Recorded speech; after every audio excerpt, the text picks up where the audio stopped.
But Puff grabbed me by both of my arms. He said, Gene, we gotta pray. We gotta pray. And I pushed the hands off me and I said, pray for what? That We've all heard the whispers, the theories, the late-night debates about who really pulled the strings behind Biggie's assassination. But nothing could have prepared us for what Gene Deal just dropped. And let's be real, this isn't some faded conspiracy dug up from the 90s archives. This is happening right now. While Diddy sits in a prison cell, his empire crumbling around him, and the people who once called him king are finally turning on him with receipts in hand, Deal didn't just hint. He didn't just suggest. He flat out accused Diddy of orchestrating the sale of Biggie's entire legacy, his music, his publishing, his name, while Valletta Wallace, Biggie's mother, lay dying in hospice. Think about that for a second. The woman who buried her son, who spent decades fighting to keep his memory alive, was allegedly being betrayed in her final days by the same man she suspected all along. And the kicker, Deal claims the money, $150 million, wasn't for Biggie's kids, wasn't for Faith Evans, wasn't for the family he left behind. It was for the executives. The suit and tie guys Diddy put in place. Wayne Barrow, Mark Pitts, names that probably mean nothing to most of us. But to the people who knew Biggie, they're the ones who took over the moment the bullets stopped flying in L.A. That's not a coincidence. My whole thing about it is you got to understand, I'm not that dude that you could talk to and have that kind of conversation with you. It wasn't about pay. They needed me more than I needed them. They needed me because they felt safe because I worked for Chaz Williams from Black Hand. And here's where it gets even messier because this isn't just about money. It's about timing. Deal didn't wake up one morning and decide to spill these secrets out of the blue. No, this came after Netflix dropped The Reckoning, that 4-part documentary that Diddy's team is screaming is a hit piece. But let's call it what it really is. A trigger because the second Misa Hilton, Biggie's ex, and the mother of his firstborn, Justin, posted about the harassment she and her son faced after the doc aired, Deal came out swinging. And his response wasn't just a defense. It was a full-on counterattack. He didn't just deny harassing Misa. He turned the tables and said, "How am I harassing you? I've been a protector of you." Then he dropped the bomb about the publishing sale.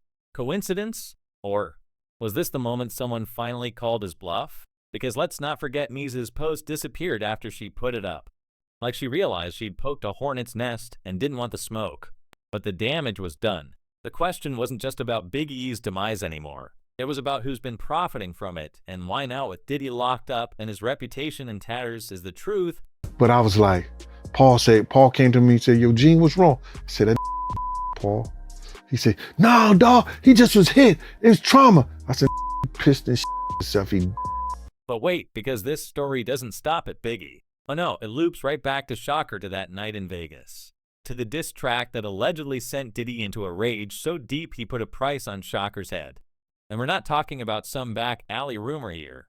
We are talking about court filings. Kef D's secretly recorded interview with LA cops where Diddy's name gets dropped 47 times, where Key claims Diddy was so scared of Suge Knight, so furious over Hit 'Em Up, that he was willing to pay mothering millions to make sure they both ended up in body bags. In the wild part, Key didn't just tell the cops, he bragged about it. He said Diddy was so terrified off Shocker after that track dropped that he couldn't even look him in the eye when they crossed paths later. That's not just a beef. That's a man who knew he'd been exposed, who knew the words, "You claim to be a player, but I, your wife," weren't just lyrics. They were a confession. And if you think that's wild, just wait until you hear about the meeting in the parking lot of the House of Blues, where Key says Diddy acted like a man who'd seen a ghost. Like he knew the walls were closing in, like he knew the streets talked and the streets remembered. I knew that somebody was going to that night. Somebody was going to get shot.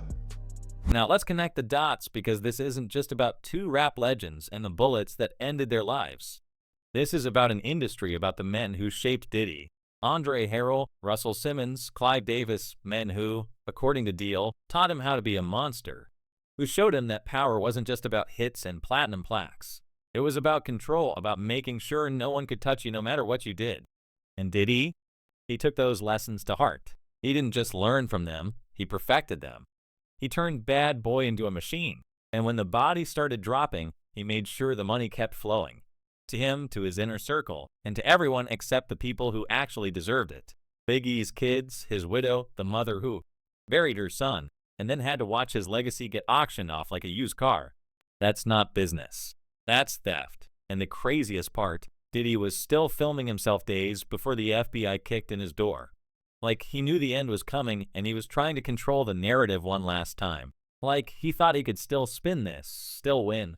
But, it had a lot of evidence points to it having been very much planned out. But here's the question that's hanging over all of this. If Diddy really did have a hand in Biggie's assassination, if he really did put a bounty on Shocker's head, if he really did turn his friends into enemies and his empire into a crime scene, then what else is he hiding? Because The Reckoning isn't just a documentary. It's a leak. Footage Diddy never wanted us to see. Conversations with his lawyers where he's begging for a way out. Where he's talking about the dirtiest of dirty business like it's just another Tuesday. And Netflix, they're not backing down. They're saying they got that footage legally, that this isn't revenge, that this is the truth. So, who do we believe? The man in prison who spent 30 years rewriting history, or the people who finally have the courage to tell it? Filed during the 4th of July holiday. John Doe claims Biggie's son was among a group of men who lured him to a Revolt TV location in 2020 via a Combs Corporation vehicle, where he says he was then ambushed and led to another room where Diddy was waiting. Where Diddy was waiting. And let's not forget, this isn't just about the past. This is about right now. Because while Diddy rots in a cell, while the lawsuits pile up, while the world watches his downfall like it's the final season of a trashy reality show, there's still one thing no one's answered. Who gets Biggie's legacy now? Who decides what happens to his music, his name, his story? Because if deal is right, if that $150 million deal is real, then someone's about to get very rich off a late man's genius. But I used to be hurt because I knew the people that she had around her was Puff Boys. So we could never connect like that. So only time I tried to connect with Miss Wallace is when she needed me and she used Perry Sanders to call me. But here's the thing that keeps gnawing at me. The thing that makes this whole saga feel less like history and more like a horror movie we're watching in real time. Diddy didn't just survive the 90s. He thrived. He turned grief into gold. He turned rumors into power. He made sure that no matter what people whispered, no matter what the street said, he always came out on top. Until he didn't. Until the videos surfaced. Until the lawsuits stacked up. Until the women he hurt found their voices. Until the men who worked for him started talking. Until the documentary dropped. And now we're supposed to believe that all of this, the arrests, the convictions, the betrayals, is just bad luck, that it's all a coincidence. Or is this what happens when the monster you created finally turns on you? Because, let's be real, Diddy didn't just fall. He was pushed by the same system that made him. By the same people who stayed silent for years. By the same industry that let him get away with it for so long. And the scariest part, we're still only seeing the first layer and the first domino. Because if Diddy's empire was built on Biggie's demise and Shocker's assassination, if his fortune was made on secrets and silence, then what happens when the last of those secrets finally spill? When the last ND expires? When the last loyal soldier turns? That's the question that's hanging in the air right now. That's the bomb that hasn't gone off yet. And the clock, it's ticking. Miss Wallace is a strong lady. You know what I'm saying? Miss Wallace, she, and I'm not saying because she Jamaican, or anything like that, that she got that down home, like she is about her business. Because here's the thing, this wasn't just about the charges. It wasn't just about the convictions, the lawsuits, or even the prison sentence. This was about control. The kind of control that doesn't just bend people to your will. It rewires them. It makes them forget what they saw, what they knew, what they should have done. And if you want to understand how deep this goes, you don't start with the courtroom. You start with the parties. The freak-off parties, the ones Diddy threw like they were just another Tuesday night. Except these weren't just parties. They were auditions. A room full of A-listers, cameras hidden in the walls, and a rule so simple it might as well have been carved in stone. No one says no to Diddy. And if you think that's just about power, you're missing the point. Because according to Gene Deal, these weren't just random nights of excess. They were tradition, a sick, twisted way to mark the anniversary of Biggie's tragic end, like a victory lap, like a reminder to everyone in that room. I won this war, and I'll keep winning. So we got the person that's accusing Diddy of tossing. So we got the person that's accusing Diddy of tossing a semen-soaked Notorious B.I.G. shirt on him that's claiming that Diddy had a notable accomplice acting as a henchman during a separate sexual assault. Now let's sit with that for a second, because if Deal is telling the truth, if Diddy really did turn Biggie's demise into some kind of annual celebration, then we're not just talking about grief. We're talking about ownership. We're talking about a man who didn't just mourn his friend. He monetized his memory. He turned pain into power. And the freak-off parties, they weren't just about indulgence. They were about display, a way to show the world, especially the West Coast, that no matter what happened in LA, no matter who fell in Vegas, he was still standing. He was still in charge. And if you were in that room, if you were laughing, drinking, playing along, you were part of the machine. You were complicit. Because in Diddy's world, there was no such thing as a bystander. There were only players and pawns. When she mentioned my name, When she mentioned my name, my fraternity brother, Bill Willard, was right there and said, yo, that's my fraternity brother, Gene Deal. I know him. I could call him right now. I went up to see Miss Wallace, brother. And she took me around her whole house, and I seen the memorial of Big. But here's where it gets even darker. Because those parties weren't just about Biggie. They were about silence, about making sure no one ever talked. No one ever remembered what really happened. And for years, it worked. The lawsuits got settled. The rumors got buried. The industry moved on until it didn't. Until the jury saw those text messages between Diddy and Cassie, until they heard the witnesses describe the rules of those parties, until they realized that the man on trial wasn't just accused of crimes. He was accused of erasing people, their voices, their choices, their dignity. And the wildest part, the jury still didn't convict him on everything. They walked away confused, divided, like they'd seen a magic trick and couldn't figure out how it was done. One juror even said, oh, ease, when they realized they were only convicting him on 2 counts, like they expected more, like they knew there was more to the story. And that's the thing about Diddy's downfall. It wasn't just the law that caught up with him. It was the pattern, the way he made sure no one could ever really pin him down. The way he turned every accusation into a narrative, every victim into a character, every crime into a legend. And speaking of narratives, let's talk about that documentary, The Reckoning. The one Diddy's team is calling a hit piece. The one Netflix is defending like it's the truth. Because here's what's really happening. This isn't just a show. It's a trial. The trial Diddy never got in a courtroom. The one where the jury isn't 12 people in a box. It's all of us.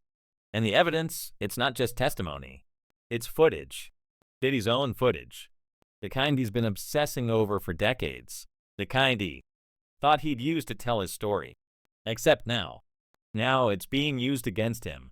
Now we're seeing him in a hotel room 6 days before his arrest, begging his lawyer for a way out. Now we're hearing him say, we have to find somebody that'll work with us. Somebody that has dealt in the dirtiest of dirty business. That's not a man who thinks he's innocent. That's a man who knows the walls are closing in, who knows the game is up.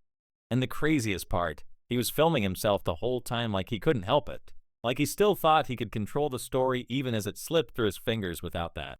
And then us coming up 50 and everybody. What you made think they get bulletproof trucks for. Without that. And then us coming up 50 and everybody, what you made think they get bulletproof trucks for. But let's not pretend this is just about Diddy. Because if we've learned anything from this mess, it's that no one in this story is clean. Not the executives, not the artists, not even the people who claim they want justice. Take 50 Cent for example, the man who executive produced The Reckoning, the man who spent years feuding with Diddy, who's been waiting for this moment. And now he's the one holding the microphone. Now he's the one deciding how the story gets told. Coincidence or calculation? Because let's be real, 50 didn't just stumble into this. He positioned himself. He made sure he was the one standing there when Diddy fell. And Netflix, they're not just airing a documentary. They're weaponizing it. They're saying this isn't revenge. This is the truth. But here's the question. If this isn't a hit piece, then why does it feel like a takedown? Why does it feel like someone somewhere has been waiting for this moment? Like they've been collecting receipts, biding their time, and now they're ready to drop the hammer. And then there's Misa Hilton, the woman who stood by Diddy's side in the 9s, the mother of his firstborn, the one who showed up to his trial with a walker like a living ghost of the past, who posted about the harassment she and Justin faced after the documentary dropped, only to delete it like she'd said too much. And now she's getting her own show, a platform, a chance to tell her side of the story. But here's the thing. Why now? Why this moment? Is this about setting the record straight? Or is this about survival? Because if there's one thing we know about Diddy's world, it's that loyalty has a price. And right now, the price is everything. What was the backstory behind that? Big Mom calling you. My man, that had to be, if I say exhilarating, it has to be one of the highlights of coming out here. Let's ask the real question. Who else knew? Who else was in those rooms, at those parties, in those meetings? Who else saw what happened and stayed silent? Because this isn't just about Diddy. It's about the system that let him do it. The industry that looked the other way. The friends who became enemies.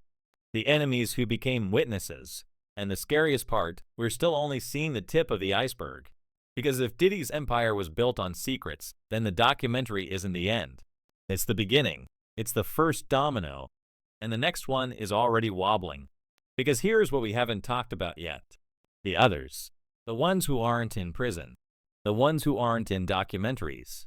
The ones who are still out there, still working, still pretending like none of this ever happened. The executives, the producers, the artists who owe their careers to Diddy's machine. The ones who know things, who saw things, who maybe even did things. And if Diddy's downfall has taught us anything, it's that the truth doesn't stay buried forever. It waits. It fears. And when it finally comes out, it doesn't just take down one man. It takes down everyone. So let me leave you with this. Diddy's in prison. The documentary is out. The lawsuits are piling up. The truth, or at least the truth, is finally seeing the light of day. But here's the thing about monsters. They're never really alone. There's always someone feeding them, protecting them, enabling them. And those people, they're still out there. They're still hiding. So the real question isn't just about Diddy. It's about them. Who's next? What are they afraid of? And when the next shoe drops, because it will, whose name will be on the receipts? Think about it. Talk about it. Drop a comment below because this story is far from over. And trust me, you don't want to miss what happens next. Stay sharp, stay curious, and as always, keep your eyes on the real players because in this game, the king might be down, but the pawns, they're still moving and the board is far from empty. Until next time, stay hungry for the truth. We'll be watching.